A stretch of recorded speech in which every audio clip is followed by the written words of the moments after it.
आप सभी का बीएस इंग्लिश एकेडमी इस यूट्यूब चैनल पर तहे दिल से स्वागत। फर्स्ट टाइम अगर वीडियो देख रहे हो तो चैनल को सब्सक्राइब करो, वीडियोस को लाइक करो, पसंद आते हैं तो लाइक करना, कंपलसरी नहीं है, फोर्स नहीं कर रहे हम। दोस्तों के साथ शेयर करो वीडियोस। अगर आपको लग रहा है कि फायदेमंद है, सीखने के लिए बहुत कुछ मिल रहा है, शायद हमारे दोस्तों को भी उसका फायदा हो, तो शेयर करो वीडियोस। और हाँ, कमेंट करना ना भूलना। कमेंट में आगे चलकर आपको ग्रामर के कौन से टॉपिक पर वीडियोस अवेलेबल हो ऐसा लगता है या फिर अवेलेबल चाहिए, वो कमेंट में लिख देना। अकॉर्डिंगली जो है आगे पीछे जो है आपको उस टॉपिक से रिलेटेड यूट्यूब पर वीडियोस मिल जाएंगे। Okay, so let's start our today's topic and the name of our today's topic is, of course, it is also important. The name of today's topic is clause. Clause. क्या नाम है? Clause पढ़ने वाले हैं आज की इस वीडियो के अंदर में। अब सबसे पहले मैं बता देता हूँ कि टॉपिक स्टार्ट करने के पहले इस टॉपिक के आधार पर किस प्रकार के क्वेश्चन पूछे जाते हैं। क्वेश्चन हमें अगर पता चल जाता है कि what type of different questions are said there in our question papers, so accordingly जो है ना उस टॉपिक को उस मेंटालिटी से हम सीखने की कोशिश करेंगे, उस पॉइंट ऑफ व्यू से उस टॉपिक के हर एक स्पेयर पार्ट की तरफ फोकस करेंगे। तो मैं बता देता हूँ क्या क्या प्रकार के क्वेश्चन रहेंगे। Varieties of questions are based on this single topic, that is the clause. देखो, सबसे पहला identify the principal clause, identify the main clause and subordinate clause, identify independent clause and dependent clause। समझ में आ गया? Identification के साथ ये ऐसे कुछ क्वेश्चंस रहेंगे। उसके सामने चलते हैं एड अ क्लॉज, ठीक है। साथ में क्लॉज के अंडर में ही जो है आपको और 3 प्रकार के क्वेश्चन पूछे जाएंगे। Identify the types of clause, identify the types of clause. इसका मतलब दिया हुआ सेंटेंस हमारे नाउन क्लॉज का है, एडजेक्टिव क्लॉज है या फिर एडवर्ब क्लॉज है। अब एडवर्ब क्लॉज भी हमारे पास जो है इस वीडियो के अंदर में जो है हम पढ़ेंगे 6-7 प्रकार के एडवर्ब क्लॉज होते हैं। अब दिया हुआ सेंटेंस एडवर्ब क्लॉज का है, लेकिन उसके भी जो सब टाइप्स है उनमें से किस टाइप्स का वो एग्जांपल, ये भी हमें आइडेंटिफाई करने के लिए क्वेश्चन में आता है। दिया हुआ सेंटेंस नाउन क्लॉज है, एडजेक्टिव क्लॉज है या फिर एडवर्ब क्लॉज के किस सब टाइप्स का वो एग्जांपल। तो देखो, वेराइटीज ऑफ क्वेश्चन जो है ना क्लॉज इस टॉपिक के आधार पर होता है और डेफिनेटली आता ही आता है। One of the most important topic. Definition लिख लेते हैं। Clause means a simple sentence जो बेसिक तरीके से बेसिकली हमारे प्राइमरी क्लासेस में पढ़ाया गया है कि भाई ऐसे छोटे छोटे हमें सेंटेंसेस कैसे स्ट्रक्चर करने चाहिए। सब्जेक्ट क्या होता है, वर्ब क्या होता है, ऑब्जेक्ट क्या होता है, तीनों का यूज करके जो है ना प्राइमरी क्लासेस में जब से हमने इंग्लिश पढ़ना शुरू किया है ये तीनों के यूज से स्ट्रक्चरिंग करना सिखाया है ऑफ द सेंटेंसेस। फिर जैसे जैसे आगे बढ़ते गए, एक एक क्लास आगे बढ़ते गए, पास आउट होते गए, तो फिर अलग अलग वर्ड जो है इन तीनों के साथ ऐड करते गए। उसमें एडजेक्टिव हमने यूज किया, एडवर्ब भी यूज किया, अदर वर्ड भी यूज किया और भी डिफरेंट टाइप्स ऑफ वर्ड्स जो है किस प्रकार से यूज किए जाते हैं इन द सेंटेंसेस, ये हमने सीखे। लेकिन प्राइमरी स्टेज पर जब for the first time English हमारे हाथ में आई तो उस समय में जो है ना हमने छोटे छोटे सेंटेंसेस बनाना शुरू किया। और तो वही छोटा सेंटेंस जो है सिंपल सेंटेंस, और वही होता है हमारा क्लॉज। सिंपल सेंटेंस जिसका एक खुद का जो है क्या होता है, ठीक है। So clause means a simple sentence with complete meaning और सेंस, जिसका एक कंप्लीट मीनिंग होता है। सेंटेंस तो है, क्लॉज मतलब एक सिंपल सेंटेंस, लेकिन वो विदाउट मीनिंग नहीं होना चाहिए। दैट मीन्स जो भी वर्ड्स वहां पे यूज किए गए हैं all those words must be in their proper sequence, सही ढंग से उनका अरेंजमेंट होना चाहिए। पजलिंग जैसे नहीं, आड़ा टेढ़ा ऊपर नीचा नहीं चाहिए, ठीक है। रूम पहले बनाया, फिर उसके ऊपर में जो है ना फाउंडेशन बनाया और फिर कहीं पे जाकर जो है ना एक इमारत स्ट्रक्चर की है, फिर जो है ना हमने सीढ़ियां बनाई, थोड़ा टेढ़ा पूरा भूत बंगला हो जाएगा, वो भूत बंगला भी नहीं लेंगे। तो घर कैसे होना चाहिए? फाउंडेशन, फिर दीवारें, फिर आएगा छत, फिर उसके ऊपर भी कंस्ट्रक्शन कर सकते हैं, उसके ऊपर भी कंस्ट्रक्शन कर सकते हैं, साइड से आने जाने के लिए सीढ़ियां होनी चाहिए। तो उसी प्रकार से सेंटेंस के अंदर में जो वर्ड्स हम यूज करेंगे, सब्जेक्ट, वर्ब और ऑब्जेक्ट, वो प्रॉपर सीक्वेंस में चाहिए। पहले ऑब्जेक्ट आ गया, फिर कहीं तो भी वर्ब आ गया, या फिर कहीं पे तो भी वो सब्जेक्ट आ गया, फिर वो वर्ब एंडिंग में गया है, ऐसा आड़ा टेढ़ा नहीं चाहिए। उसकी वजह से उसका मीनिंग नहीं लगेगा। हम सब बात पढ़ेंगे, but we will fail to get the meaning, to complete meaning of the sentence, क्योंकि सीक्वेंस सही ढंग से नहीं। तो इसलिए एक सिंपल सेंटेंस जिसका एक कंप्लीट मीनिंग है, एक सेंस करता है, पढ़ने के बाद हमें समझ में आना चाहिए। लिखने के बाद सामने वाला अगर पढ़ता है तो उसको समझ में आना चाहिए कि भाई मैंने क्या लिखा है। तो that kind of simple sentence which has a complete meaning, complete sense is called as what? Clause. उसी को हम कहते हैं clause, जिसमें क्या क्या होता है?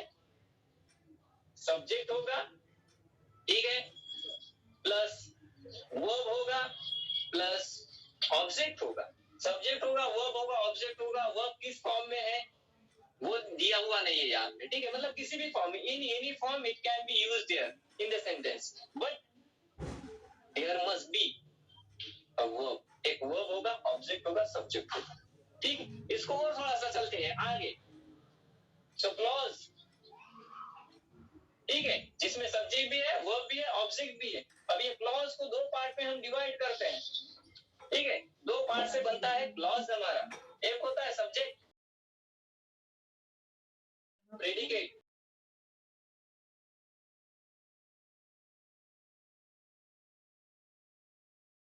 अब सब्जेक्ट तो हमें पता है, सेंटेंस में सब्जेक्ट होता है, डूयर ऑफ एन एक्शन, जिसके द्वारा एक्शन की जाती है, उसको हम कहते हैं सब्जेक्ट, ठीक है, करने वाला subject. Now what is mean by predicate? ये थोड़ा सा अलग वर्ड है हमारे लिए, लेकिन प्रेडिकेट मतलब क्या होता है?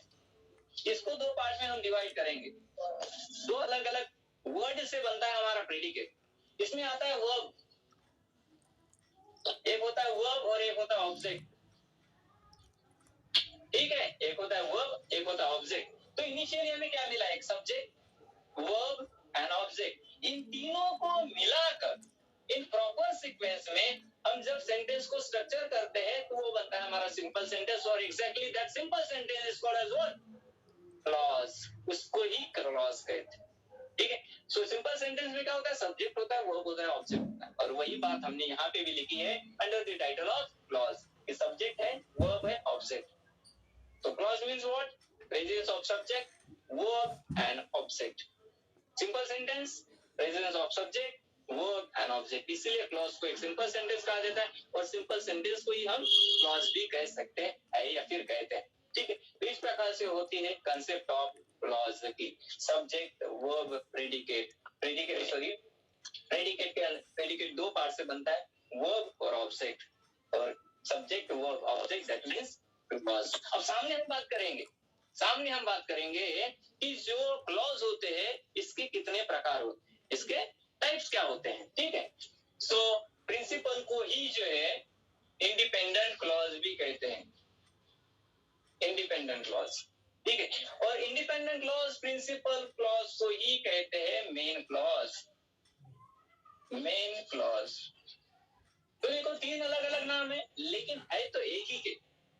स्कूल में अलग नाम से जानते हैं, दोस्त अलग नाम से जानते हैं, और घर में जो है ना हमारा निकनेम होता है वो अलग नाम होता है। तो इस प्रकार से जैसे कि एक इंसान के अलग अलग नाम होते हैं, the same is here happened with this type of clause, कि जिसको हम प्रिंसिपल क्लॉज कहते हैं उसी को इंडिपेंडेंट कहते हैं और उसी को ही मेन क्लॉज कहते हैं। ये होगी बात। अब ये जो सबऑर्डिनेट क्लॉज है, second one type of clause, इसके कुछ अलग नाम है क्या? ऑफ कोर्स इसके है तो इसके क्यों नहीं रहेगी, इसके तीन है तो इसके एक दो तो ही होना चाहिए, मोर देन वन होना जरूरी है। जरूरी है मतलब लड़ाई झगड़ा करेंगे ना, मम्मी पापा के साथ लड़ाई झगड़ा करेंगे ना बच्चे, उसके दो चार नाम रख दिए, मेरे को एक में टिका दिया, ऐसा क्यों? हमने कौन सा ऐसा गुनाह किया जो लुट गया? त्याच्या मारला त्याच्या, तुम्ही बुडी हो नाही, फेकलं तिकडे नाग नदीवर नेऊन, तर आहे का नाही? त्याले तीन नाव मध्ये एकच नाव, दोन तर ठेवले असते, काही ठेवा, संत्र्या मिंत्रिया गोनिया तिनिया, दोन तर द्या, माझ्या राशन कार्ड वर नाव आहे ना, माझ्या अधिकार आहे, दोन तर द्या, याचही दोन आहे, ठीक है, सबऑर्डिनेट और इसको ही कहते हैं डिपेंडेंट क्लॉज। ठीक है, principal, independent, main clause, subordinate and dependent clause. First type of clause that is the independent clause. अब तीनों नाम नहीं लिखता हूं मैं यहाँ पे, इंडिपेंडेंट को ही लिखता हूँ। ठीक है, इंडिपेंडेंट क्लॉज को ही लिखता हूँ। इसी को प्रिंसिपल भी कहते हैं, इसी को मेन क्लॉज भी कहते हैं। ठीक है, तो वो भी लिख लेता हूँ। चलो आपकी खुशी के लिए मेन क्लॉज लिख लेता हूँ।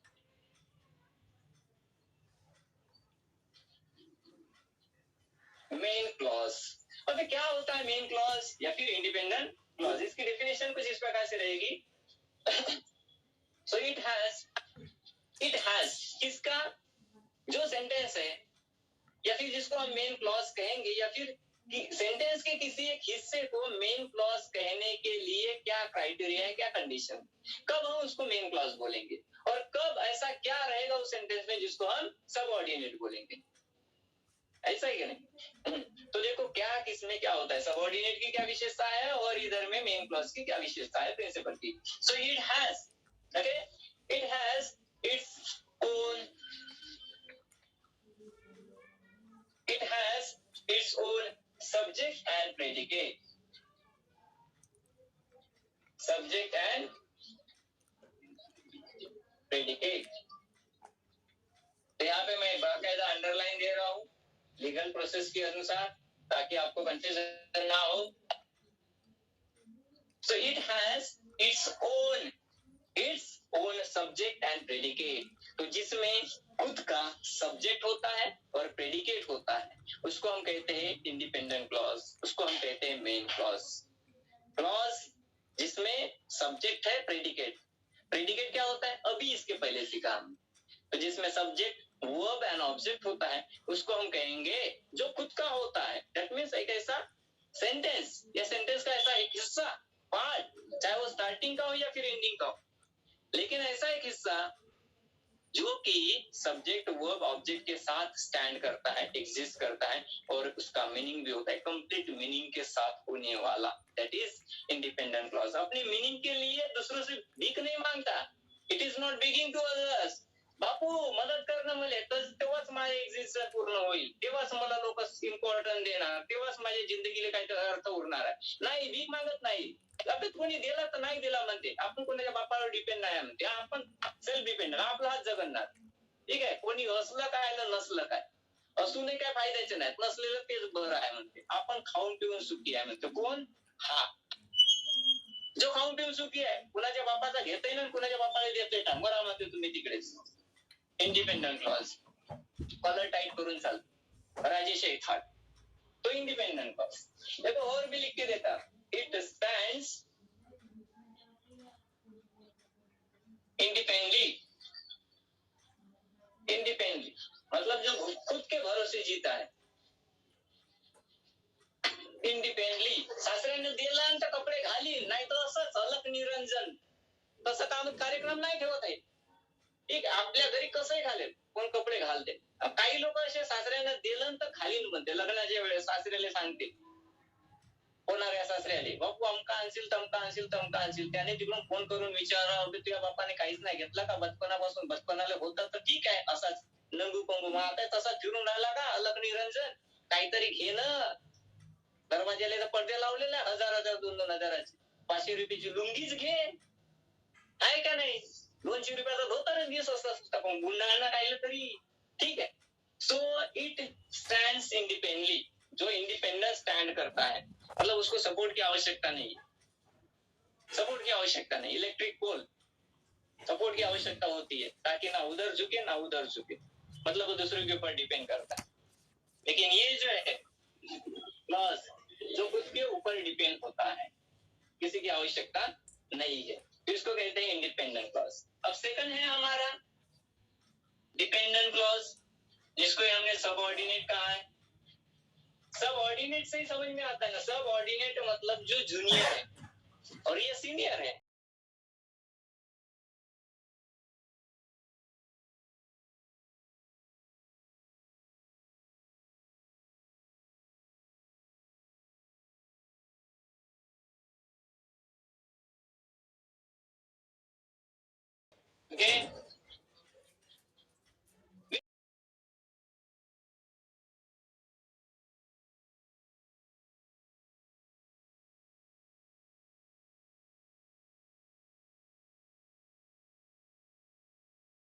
पूरा मीनिंग कंप्लीट नहीं करता है, ऐसा सेंटेंस का एक पार्ट वो होता है हमारा सबऑर्डिनेट क्लॉज। इसी को हम कहते हैं dependent clause. It depends on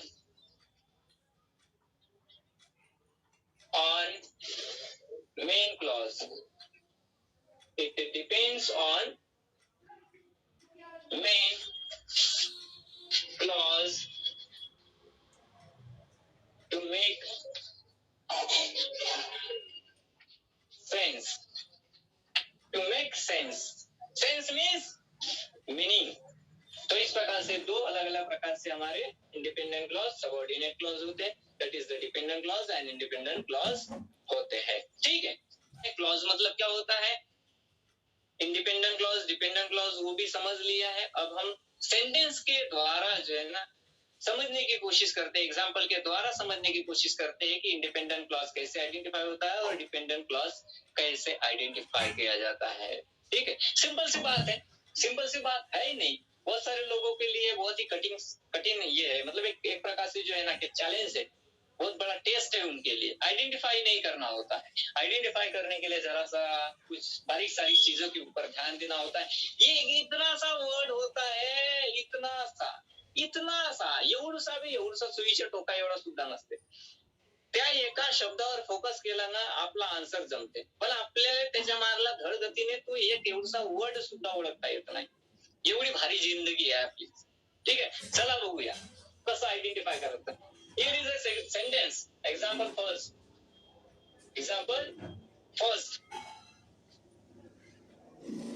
You should help him if you should help him if he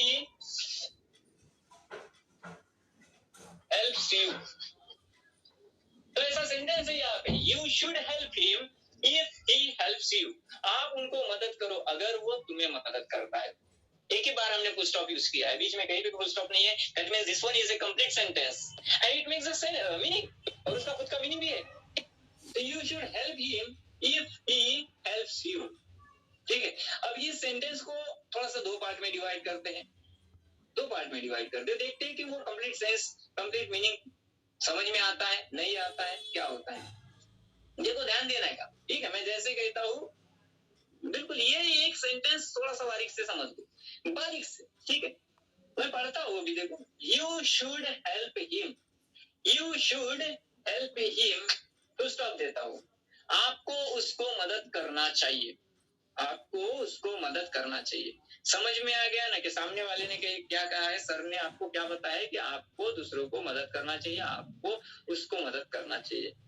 हो गया, वाक्य खत्म, समझ में आ गया। हम कटक से खड़े हो गए अपने दोस्त के घर में मदद के लिए, मदद करने के लिए, क्योंकि सर ने कहा है ना मदद करना चाहिए। तो गए आप गए and you start to help him, you are helping him. आपने मदद शुरू की है घर की सफाई करने के लिए, मतलब इतना कुछ बोल दिया मैंने, यू शुड हेल्प हिम, आपको समझ में आ गया, आप काम पर लग गए।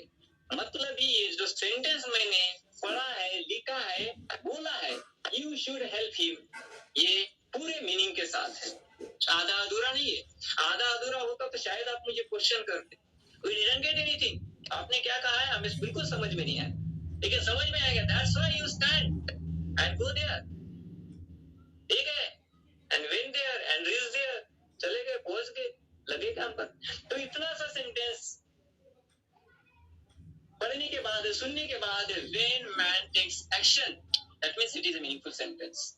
ठीक है, ये अर्थपूर्ण सेंटेंस है, यू शुड हेल्प हिम। इसका सेंटेंस का पूरा मीनिंग है, it makes complete sentence, complete sense, it is having complete meaning. जैसे उसको पढ़ते हैं, जैसे उसको सुनते हैं, तो फिर तैयार हो जाते हैं उसके अकॉर्डिंग बिहेव करने के लिए, एक्शन लेने के लिए। तो मीनिंग पूरा है इस सेंटेंस में, इसीलिए ये रहेगा हमारा इंडिपेंडेंट क्लॉज, क्योंकि इंडिपेंडेंट क्लॉज होता ही है जो पूरे मीनिंग के साथ चलता है। ठीक है, सामने चलते, अब देखो सामने का सेंटेंस, सामने का sentence, that means the second part, remaining part of the same sentence. If he helps you, if he helps you, अगर वो आपको मदद करता है तो क्या, तो क्या, ऐसा क्वेश्चन बन गया। पढ़ने के बाद क्वेश्चन बन गया, हमारे दिमाग में अलग अलग विचार आने लगे कि सर ने कहा है कि अगर वो आपको मदद करता है तो हमें क्या करना चाहिए, त्याचा जीव घेऊ का, की आपला जीव देऊ त्याच्यासाठी, सांगा ना गुरुजी, तुम्ही सांगा ना, असं म्हणणार की नाही आपण। म्हणजे जे आहे हा सेंटेन्स पूर्ण मिनिंगफुल नाही आहे, कारण तो ऐकल्यानंतर, तो वाचल्यानंतर जो आहे, we are getting many more questions arising or arise in our mind। कितने तो भी क्वेश्चन तैयार होंगे कि क्या करना है उसकी मदद के बाद, उसने मदद अगर करते हैं या फिर करता है तो हमें क्या करना चाहिए। ठीक है, इस प्रकार से जब सुनने के बाद, पढ़ने के बाद क्वेश्चन बनते हैं तो समझ लेना है कि वो रहेगा हमारा subordinate clause. You should help him, एक सेंटेंस हो गया। ही हेल्प्स यू, ये दूसरा सेंटेंस हो गया। इसमें एडिशनल क्या आ गया फिर, ये दिख रहा है, यू शुड हेल्प हिम, एक सेंटेंस, ही हेल्प्स यू दूसरा सेंटेंस। तो एडिशनल वर्ड कौन सा है, एक्स्ट्रा वर्ड इफ, ये जो दिख रहा है, ये जो दिख रहा है, अगर वो आपको मदद करता है तो ये अगर मगर आ गया। ठीक है, तो ये होता है कंजक्शन, इसको कहते हैं कनेक्टर, इसको कहते हैं कनेक्टिव, इसको कहते हैं कंजक्शन।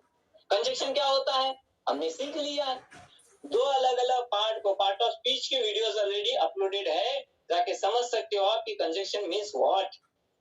ठीक है, दो अलग अलग वर्ड्स को, दो अलग अलग फ्रेजेस को, दो अलग अलग क्लॉजेस को, दो अलग अलग पार्ट ऑफ सेंटेंस को जोड़ने वाला जो वर्ड होता है that is our connector, conjunction और कनेक्टिव्स।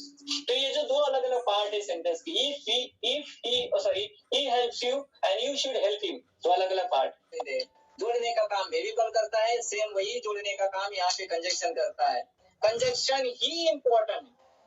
या सेंटेन्सला जर पकडायचं असेल, असं धरून आपटायचं असेल ना, फक्त एकच वस्तू पाहिजे, एकच वस्तू, एकच शब्द महत्वाचा है। इतनी सी चिंगारी पूरे जंगल को आग लगा देती है ना, उस प्रकार की बात है। क्लॉज को असा चाटून पुसून साफ करायचं असेल ना, पुरा डेड बॉडी असा किचड विचड करून कोंबड्यासारखा तीळताळ करायचं असेल ना, फक्त एकच शब्द, फक्त एकच, and that is the conjunction। इसके आगे हम समझ देंगे कि एक सेंटेंस दिया हुआ है, एग्जांपल दिया हुआ है, इसमें डिपेंडेंट क्लॉज कौन सा है, इंडिपेंडेंट कौन सा है, प्रिंसिपल कौन सा है, सबऑर्डिनेट कौन सा है। ठीक है, ये समझते हैं। जो खुद का मीनिंग कंप्लीट करता है, जिसको दूसरे शब्द की आवश्यकता नहीं है, चाहे कोई देगा ना देगा, जो खुद की शान पर जीता है वो होता है डिपेंडेंट, इंडिपेंडेंट क्लॉज। तो यहां से रहेगा यहां तक, बहुत ही आसान है। क्वेश्चन आता है identify the clauses in the sentence, identify करो सबऑर्डिनेट कौन सा है, मेन कौन सा है, डिपेंडेंट कौन सा है, इंडिपेंडेंट कौन सा है। सीधी सी बात है बापू, सीधी सी बात, काहीच नाही, असं डोळ्याच्या पापण्याला हालत ना असं उत्तर भेटते, असं हाच आणून देऊन राहिला। फक्त मी काय म्हटलेलं आहे, कंजक्शन ये पास, कंजक्शन के पहले, कंजक्शन के पहले जो वर्ड आएगा वहां तक, शुरुआत से लेकर वहां तक, before a word of conjunction main clause होता है। ठीक है, और कंजक्शन से लेकर up to the full stop subordinate clause होता है। यहां से लेकर यहां तक ये रहेगा हमारा सबऑर्डिनेट क्लॉज। ये है इंडिपेंडेंट क्लॉज, ये है डिपेंडेंट क्लॉज। कैसे इंडिपेंडेंट, ये डिपेंडेंट कैसे, वो भी क्लियर कर देता हूँ। यू शुड हेल्प हिम, आपको उसको मदद करना चाहिए अगर वो आपको मदद करता है तो, समझे, अगर वो आपको मदद करता है तो आपको उसको मदद करना चाहिए। तो ये जो पार्ट है इसके ऊपर डिपेंड करता है, आप उसको मदद करो, लेकिन कंडीशन क्या है, अगर वो आपको मदद करता है तो ये जो है, इफ ही हेल्प्स यू, ये पार्ट ऑफ द सेंटेंस इस पहले पार्ट के ऊपर निर्भर करता है, तब जाकर उसका मीनिंग पूरा होता है। इसीलिए उसको कहा गया है सबऑर्डिनेट क्लॉज, उसको कहा गया है डिपेंडेंट क्लॉज। ये है डिपेंडेंट क्लॉज, ठीक है, और ये जो है ये है हमारा इंडिपेंडेंट क्लॉज। ठीक है, ये है हमारा इंडिपेंडेंट क्लॉज, इंडिपेंडेंट क्लॉज। और ये जो है ये होता है हमारा कनेक्टिव। अब कनेक्टिव वहां पे पेपर में लिखने की आवश्यकता नहीं होती है, बस आपको लिखना होता है कि सबऑर्डिनेट कौन सा है, मेन कौन सा है, डिपेंडेंट कौन सा है, इंडिपेंडेंट कौन सा है। बस क्या करना है, इसको सेपरेटली यहाँ पे लिखना है, सामने एरो देना है, लिखना है कि ये इंडिपेंडेंट है, इसको यहाँ पे लिखेंगे यहाँ पे ये इंडिपेंडेंट है या फिर डिपेंडेंट है। बस इतना सा काम करना होता है और सारा खेल होता है कंजक्शन के ऊपर। ठीक है, ये क्लियर हो गई। सेकंड एग्जांपल फिर से देख लेते हैं, वन मोर एग्जांपल, ताकि अच्छी तरह से क्लियर हो जाएगा। ठीक है, she went to market and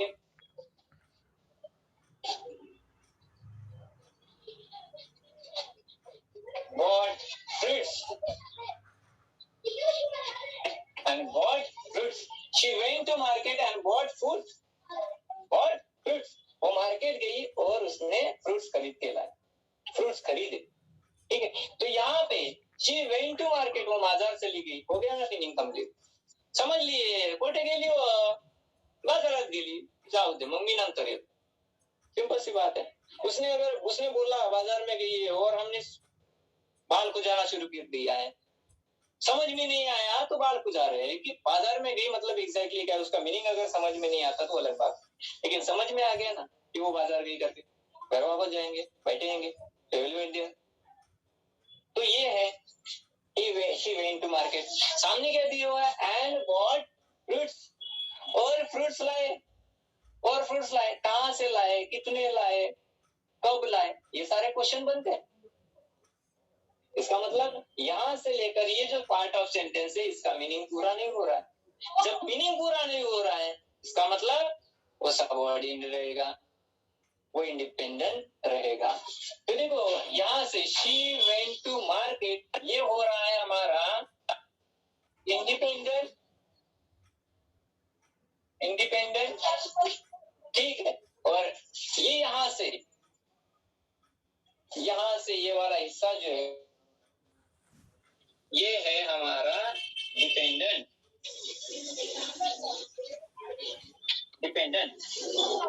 अब इसमें का कंजक्शन कौन सा है, दो अलग अलग पार्ट को किसने जोड़ा है, ये है एंड, और फ्रूट्स खरीदे, मार्केट गई और फ्रूट्स खरीदे, तो ये है हमारा कंजक्शन। ठीक है, अब यहाँ पे थोड़ा सा अगर गौर करते हैं, फोकस करते हैं, तो ये बात पकड़ना पड़ेगा, एग्जाम के दृष्टिकोण से बहुत ही इंपॉर्टेंट है। ये सेंटेंस में अगर देखते हैं तो जो कंजक्शन आया है सेंटेंस के बीच में आया है, यहाँ पे भी बीच में आया है। जरूरी नहीं कि एवरी टाइम जो है conjunction is used here in the middle part of the sentence, ते रूलच नाहीये। हां सर जी, खूपच छान सांगितलं, एका खोटा बोलून राहिलो का, बयासारखं झालं का मी, बीच में भी आता है, शुरुआत में भी आता है, वो कैसे आता है और फिर कैसे पहचानेंगे सबऑर्डिनेट पुट लाइन का है। इधर में समझ में आ गया कि कंजक्शन से लेकर एंडिंग तक जो रहेगा ये रहेगा हमारा डिपेंडेंट क्लॉज, और उसके पहले कंजक्शन के पहले वाला रहेगा हमारा इंडिपेंडेंट क्लॉज। अब कंजक्शन क्या होता है, वीडियो तैयार है, कितने प्रकार के दुनिया भर के कंजक्शन होते हैं वो सब कुछ वहां पे उस वीडियो में क्लियर कर दिया है। ठीक है, हमें कंजक्शन का अगर अता पता नहीं है, हमारी जिंदगी से अगर वो लापता है, तो ये क्लॉज जो है ना कितना भी रट लो ये में नहीं घुसेगा। हाँ, तो अब देखते हैं कि कंजक्शन का स्टार्टिंग में किस प्रकार से यूज होता है। देखो थर्ड एग्जांपल, जो we are poor,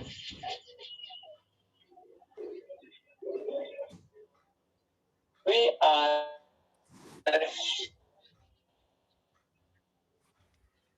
helping to others. Though we are poor, we are helping to others. अब देखो सेंटेंस का मीनिंग मैं बता देता हूँ। हालांकि हम गरीब हैं, फिर कि दूसरों को मदद करते आ रहे हैं, मदद कर रहे हैं, दूसरों को मदद कर रहे हैं। हालांकि हम गरीब हैं, दूसरों को मदद कर रहे हैं, मतलब गरीब होने के बावजूद भी हम मदद कर रहे हैं। सिंपल सेंटेंस में अगर बताना से तो देखो इसको, दो वी आर पुअर, हालांकि हम गरीब हैं, तो फिर क्या? हालांकि हम गरीब हैं, तो फिर क्या? उसके सामने कुछ नहीं दिख रहा है, पूरा अंधेरा ही अंधेरा है, तो फिर क्या? क्वेश्चन बन गया ना। हालांकि तुम गरीब हो तो क्या करूं? छट्टी वाटतो तुझी का बक्षीस देऊ तुझा का जय जयकार करू? क्या करू? What to do with you? ऐसे तरह तरह के क्वेश्चन आएंगे, इंसान को अनरेस्ट करेंगे कि इसके बाद क्या। तो ये रहेगा हमारा, क्या रहेगा हमारा, यहां से लेकर यहां तक।